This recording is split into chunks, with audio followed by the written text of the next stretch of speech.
Vous ne pouvez pas faire confiance à Dieu à moins de cesser d'avoir confiance en vous-même.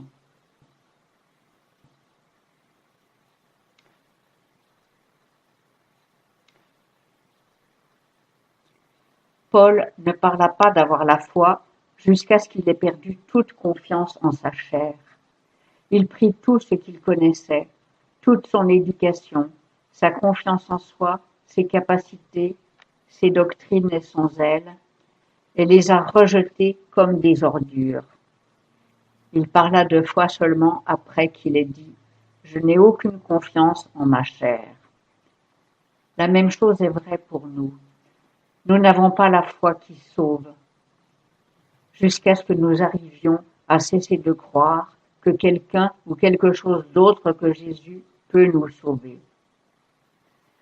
Avant que quiconque puisse avoir la vraie foi, il doit arriver à un sentiment de combien il est perdu, impuissant et entièrement sans espoir par lui-même.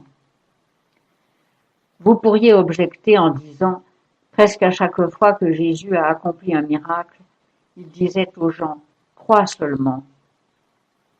Cependant, dans tous les cas, il disait cela à des gens qui en étaient arrivés à la fin de tout espoir, qui avaient perdu la foi en quoi que ce soit d'autre. Ceci inclut le Père, dont le Fils était souvent jeté dans le feu par des démons. Cela inclut également Jaïrus, dont la petite fille de 12 ans était morte.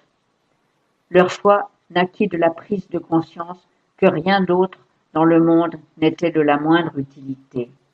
Ils avaient tout remis à Christ, pleurant et criant par la foi. « Jésus, tu es mon seul espoir.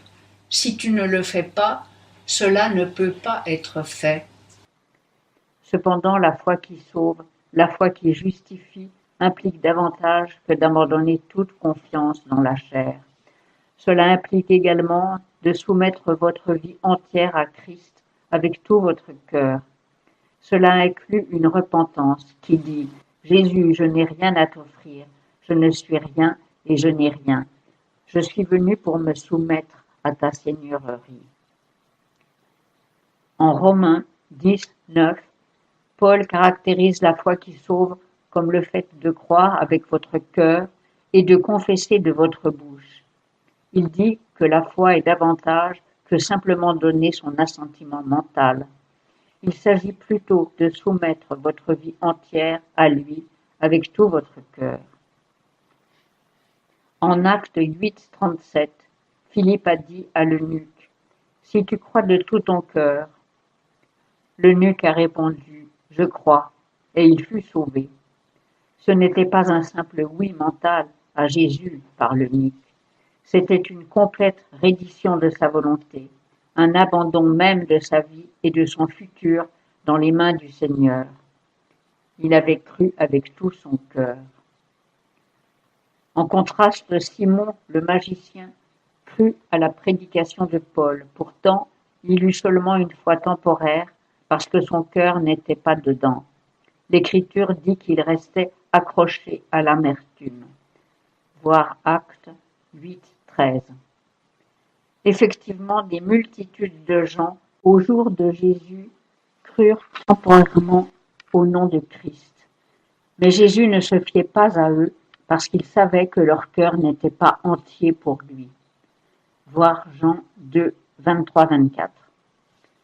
Donc, vous demandez qui est véritablement justifié par la foi?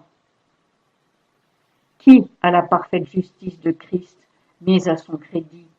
Qui est vu comme saint devant Dieu?